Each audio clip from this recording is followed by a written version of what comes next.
Assalamualaikum warahmatullahi wabarakatuh. Izin Bapak dan Ibu Guru, nama saya Anas Dembar Galuh dari kelas 12 MIPA 9. Jadi saya di sini akan melakukan presentasi tentang ujian praktek bahasa Indonesia saya tentang teks editorial. Jadi pada teks editorial kali ini saya mengangkat tema tentang pro kontra vaksinasi COVID-19. Jadi tema saya di sini tentang vaksin. Vaksin akhir-akhir ini menjadi perbincangan yang hangat di Indonesia, baik di dunia nyata maupun di dunia maya, seperti warganet yang mulai membincangkan tentang COVID. Jadi mereka berspekulasi tentang dampak ataupun efek yang biasanya dari vaksin COVID ini. Jadi mereka beranggapan COVID ini menurut sebagian orang ini bagus, ada yang beranggapan sebagian ini kurang tepat. Jadi pada tema ini, pada paragraf pertama saya membahas tentang pendapat dari para warganet yang mulai dari soal uji klinis vaksin, kemudian keefektifan, kemudian tentang vaksin yang berbayar, kemudian pelaksanaan vaksin. Jadi para warga ini beranggapan bahwa vaksin yang sudah dikembangkan dan mulai disebarkan ke seluruh negara-negara ini, mereka menganggap bahwa vaksin ini kesannya itu seperti tergesa-gesa. Jadi banyak negara maju mereka sudah mengembangkan vaksin, mereka berlomba-lomba. Warganet beranggapan bahwa vaksin yang dibuat sangat cepat ini, yang dimana pada masa pandemi ini negara-negara pada mengembangkan vaksin dalam waktu yang sangat cepat, yang biasanya vaksin itu dibuat dalam waktu 8-10 tahun, ini bisa dibuat dalam waktu 5 bulan. Pembuatan vaksin ini sungguh menjadi bahan pembicaraan yang hangat. Jadi warganet beranggapan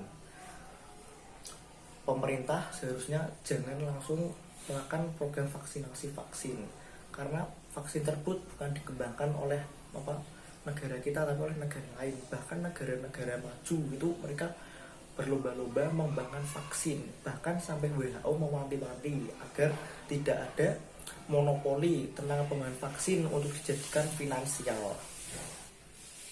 Banyak pihak juga berspekulasi bahwa vaksin ini belum kesannya matang atau belum siap terjun ke dalam dunia kedokteran, jadi perlu diuji klinis lagi, sehingga sebagian warga menanyakan khasiat dan mengklaimkan vaksin ini. Namun ada juga yang setuju karena ini menjadi bentuk atau pertanda bahwa perkembangan kedokteran kita dunia semakin maju karena dapat mengembangkan vaksin COVID dalam waktu kurang dari 5 bulan. Kemudian spekulasi masyarakat tentang program vaksinasi yang gratis. Banyak masyarakat yang merasa khawatir, mereka kesusahan mendapatkan vaksin karena ada beberapa petinggi negara mengatakan bahwa vaksin untuk masyarakat harus bayar sendiri. Jadi mereka khawatir mereka akan kesusahan mendapatkan vaksin tersebut.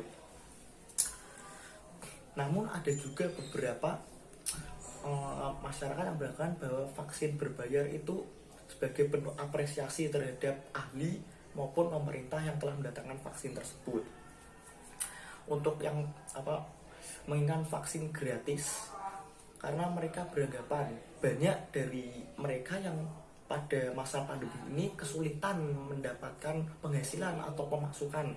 Jadi mereka meminta agar vaksin ini gratis. Yang diingat pada masa pandemi ini banyak pengusaha maupun pegawai yang dipecat ataupun diberhentikan ataupun omsetnya berkurang karena dampak dari pandemi COVID-19 ini.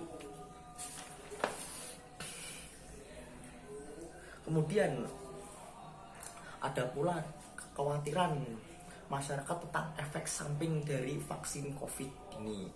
Seperti yang tadi pada awal-awal mereka khawatir terhadap vaksin karena dirasa terlalu cepat pengembangannya. Ini masyarakat beranggapan bahwa pengembangan vaksin yang tergesa-gesa ini, mereka beranggapan bahwa efek samping itu lebih banyak ketimbang dari keuntungan vaksin itu sendiri. Jadi masyarakat berpikiran karena vaksin tersebut dibuat tergesa-gesa, jadi pembuatan mereka kurang optimal pembuatan vaksin tersebut. Jadi masyarakat merasa khawatir jika uji klinis maupun tahap uji dari kelayakan vaksin tersebut kurang, sehingga akan membawa efek samping yang lebih banyak ketimbang dari manfaat vaksin tersebut. Namun ada juga yang berpendapat bahwa pembuatan vaksin ini dianggap suatu langkah yang tepat karena melihat kondisi yang darurat seperti ini, pemerintah sangat bijaksana mendatangkan vaksin dari luar negeri untuk masuk ke Indonesia. Masyarakat beranggapan masyarakat bahwa pemerintah itu bergerak cepat dalam upaya menanggulangi penyebaran maupun menekan dari pertambahan COVID. Seperti yang kita tahu bahwa vaksin itu sebenarnya bukan menyembuhkan, tetapi membentuk sistem kekebalan tubuh agar kita tidak terkena virus yang sama di dalam vaksin tersebut. Yang terakhir, memang tujuan dari vaksinasi itu banyak dan masyarakat pun berhak untuk berspekulasi, mulai dari soal uji kelayakan, terus kemudian vaksin yang gratis, terus program vaksinasi. Jadi tinggal kembali ke diri kalian bagaimana menanggapi tentang isu pro dan kontra vaksinasi COVID-19 ini. Semua program pasti akan ada pro dan kontranya, tinggal bagaimana kita menanggapi vaksinasi COVID-19 ini. Sekian presentasi teks editorial saya pro dan kontra dari vaksinasi COVID-19. Anas Dembergeluh dari kelas 1259 nomor absen 4. Terima kasih atas perhatiannya. Wassalamualaikum warahmatullahi wabarakatuh.